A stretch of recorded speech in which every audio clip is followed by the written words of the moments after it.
Pekné nedeľné ráno na sklonku septembra, pomaly, že sa nám blížia parlamentné voľby, takže vás vítam na rádiu Sloboda a niekoľko slov k tomu, čo zaznelo počas predvolebných kampaní. Tá hlavná myšlienka, ktorej sa chcem venovať, bola myšlienka zastupujúceho premiéra Odora a jeho členov dočasnej vlády, úradníckej vlády, ktorí konštatovali, že vzhľadom na deficit štátneho rozpočtu, ktorý narástol počas vládnutia poslednej vlády, sa bude musieť národ a štát, alebo budú musieť národ a štát uskromňovať. Musím sa priznať, že táto myšlienka ma poriadne rozčúlila. Nielen moja generácia, ale aj tie najbližšie následujúce sa uskromňujú od roku 1990. Stále sa rozpráva o nejakom nezodpovednom hospodárení, o nejakej výrobe na sklad a všetko možnom, čo sa malo odohrať do roku 1989 do zmeny spoločenských pomerov. Stále sa rozpráva o tom, ako treba reformovať ekonomiku, ako treba robiť zmeny v prosperite Slovenska. Moja oprávnená otázka znie, ako prispel v prosperite Slovenska výpredaj štátnych podnikov, ako prispelo k prosperite Slovenska rozdávanie bohatých benefitov pre rôzne zahraničné spoločnosti, ktoré si spravili z slovenského národa doslova otrokov za smiešné mzdy, s ktorými by neúspeli nikde v Európe, kde by sa to dokonca možno pokladalo aj za závažné porušenie zákona. Ako prispelo k prosperite Slovenska ničenie úrodnej pôdy na výstavbu nových tzv. Priemyselných parkov, aby páni investori nemuseli investovať do revitalizácie opustených priemyselných areálov. Nijako. Jediný, kto z toho vyťažil, boli politické elity, ich nosledí, oligarchovia stojaci v pozadí a samozrejme tzv. Investori, u ktorých sme nieraz zistili, že pokiaľ sa im nevyhovie, tak ich tzv. Investícia, čo neskôr vysvetlím, sa veľmi rýchlo zmení na odchod do podmienkami lepšej krajiny. Alebo do krajiny, kde sa dá skorumpovať vláda a kde je možné robiť všetko možné, nemožné. Tí, čo žijú na Orave, si pamätajú bombastický príchod istej azijskej technologickej spoločnosti, ktorú zámerne menovať nebudem, sľubujúcej vybudovanie pracovných miest, čo vtedy na Orave, ktorá prekypovala nezamestnanosťou, malo byť niečo úžasné. Skončilo to tak, ako končia obvykle všetky tzv. Zahraničné investície, keď skončili daňové prázdniny a iné výhody. Zahraničná azijská spoločnosť sa jednoducho pobrala, ako sa hovorí, odundál. A tým, ktorí jej investíciu zaplatili, pretože to žiadna investícia nebola, postali len oči pre pláč a úrady práce. Kto chce podnikať, musí mať na to peniaze, povedal to svojho času jeden ekonomický zvrhlík, ktorý sa neskôr pokúšal stať premiérom. Čuduj sa svete, v prípade zahraničných spoločností mu nevadilo, že stoja pred jeho dverami s natiahnutými rukami a na svoje podnikanie žiadajú peniaze od štátu.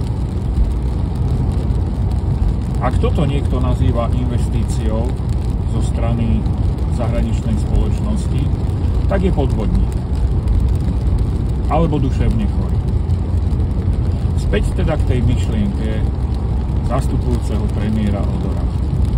Slovenský národ, presnejšie ľudia, ktorí mali v roku 1990 20 rokov a len vstupovali do života medzi dospelých, sa uskromňuje prakticky celý svoj produktívny život. Naopak politické elity, hlavne poslanci, medzi ktorými môžu sedieť akýkoľvek hlupák, ktorý si treba aj priznáva nejaký akademický titul, a nemusíme sa báť povedať, že väčšina z nich si ho kúpila, pretože ak by existovali seriózne podmienky na vysokých školách, v živote by sa na ne nedostali a tie tituly by nezískali. Môže rozhodovať o čomkoľvek, môže si zvyšovať plat, pretože inflácia, pretože rast cien a podobne. Zvyšovať plat sa nesmie len tým ostatným, teda pracujúcim ľuďom, pretože by sa mohla roztočiť, ako rozprával jeden ekonomický analfabet, inflačná špirála. Každá práca má svoju hodnotu. Je smutné, že na Slovensku sme si prácu prestali vážiť, najmä tú vlastnú.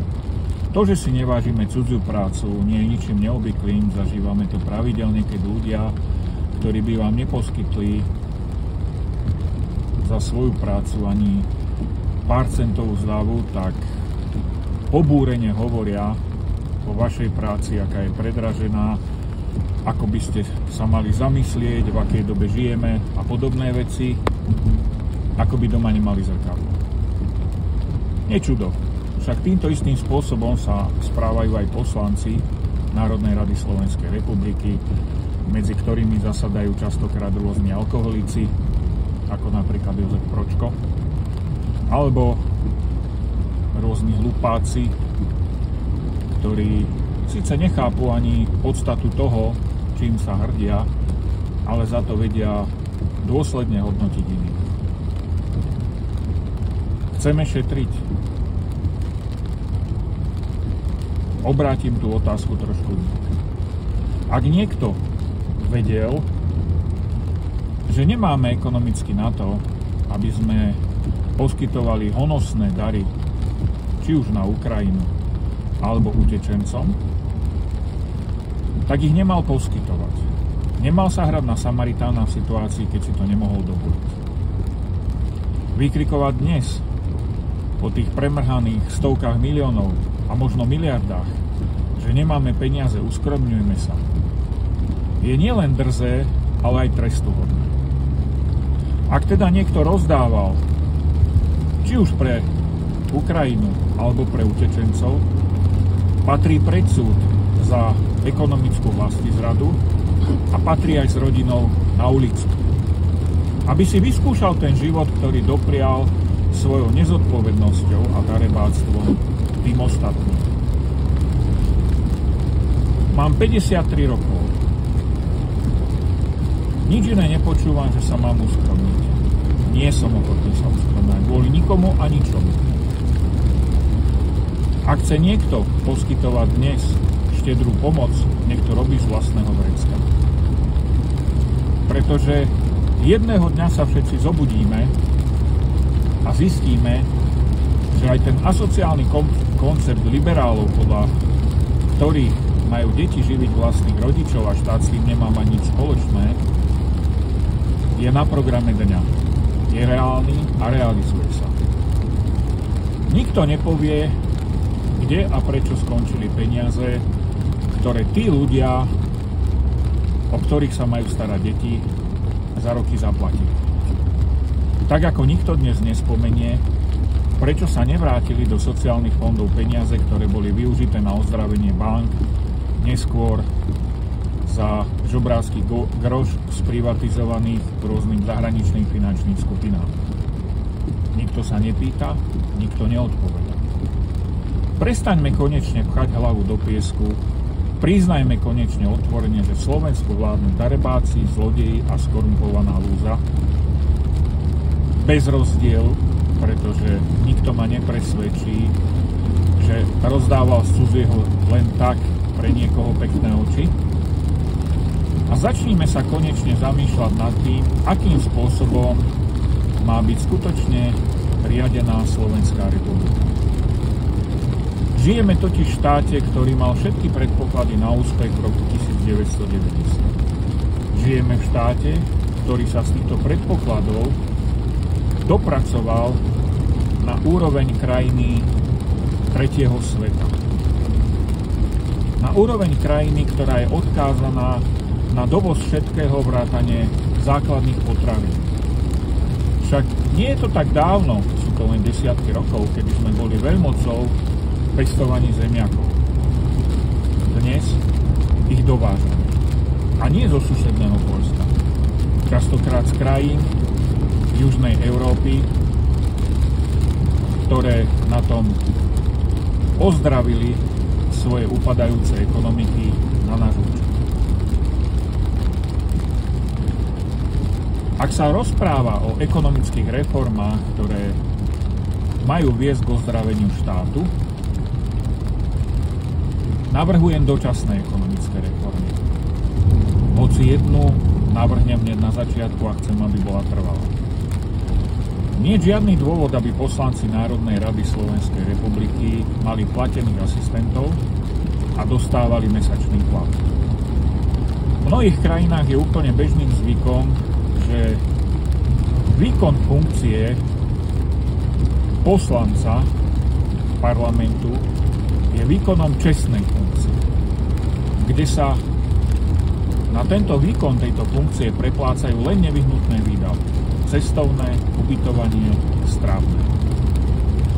Tento systém tu fungoval aj do roku 1989. Pošlime teda poslancov tam, kde prestanú byť odtrhnutí od reálneho života, do práce.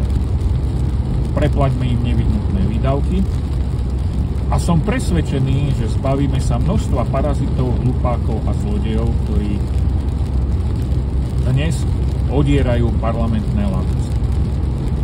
A keď chceme ozdraviť ekonomiku, prestaňme sponzorovať činnosti, na ktoré nemáme. Prestaňme sponzorovať Ukrajinu, lebo na to nemáme. Prestaňme sponzorovať prijímanie utečencov, lebo na to nemáme. Prestaňme rozdávať benefity zahraničným spoločnostiam, lebo na to nemáme. Naopak, vzhľadom na žalostnú situáciu Slovenskej republiky a jej ekonomiky, o ktorej sa hovorí, zrušme daňové výhody pre zahraničné spoločnosti, zdaňme ich obraty, nie zisk, ich obraty za posledné 3 roky, to znamená od začiatku pandémie, a nastavme jasné ekonomické pravidlá. Kto tu chce fungovať, musí platiť dane. Kto nechce platiť dane, takého tu nepotrebujeme. A v prípade, že niekto sa pokusí odísť zo Slovenska, lebo zarábanie na slovenskom národe áno, ale platenie daní nie, zadržme mu tu všetok majetok, ktorý tu má, a pošlime ho do jeho domovskej krajiny tak, ako prišiel. Holého a bosého. Je najvyšší čas si priznať, že západná morálka je zvráteným prejavom, ako okrádať slabších a chudobnejších, aby bohatí znova bohatí. Kto chce podporovať tento systém tzv. Podnikania a tzv. Prosperity štátu, nikto mu nebráni. Môže odtiaľto zo Slovenska slobodne odísť. Uvidíme, kto z tých jeho donorov parazitujúcich na Slovensku sa ho ujme a bude mu platiť za nič. A ešte jedna poznámka. Ak chcete prosperitu štátu, nemôžu ho viesť takí intelektuálni géniovia v úvodzovkách ako Stančík a Šeliga. O iných typu Remišovej, typu Šimečku a iných obehajoch je škoda sa zmieniť. Priatelia, želám vám príjemnú nedeľu, želám vám správne rozhodnutie vo voľbách, pretože som presvedčený, že každý má dostatok zdravého rozumu na to, aby vedel pochopiť, že aj malé zlo je len zlo. Želám vám to správne rozhodnutie, za ktoré sa nebudete hanbiť nielen pred svojim okolím, ale hlavne nebudete sa hanbiť pred svojimi deťmi a vnúčatami. Myslím si, že väčšina slovenského národa má dostatok rozumu, aby vedela, kto môže priniesť tomuto štátu a tomuto národu prosperitu a naopak, kto ju určite neprinesie, alebo kto pokladá za národ len sám seba. Priatelia, pekný deň.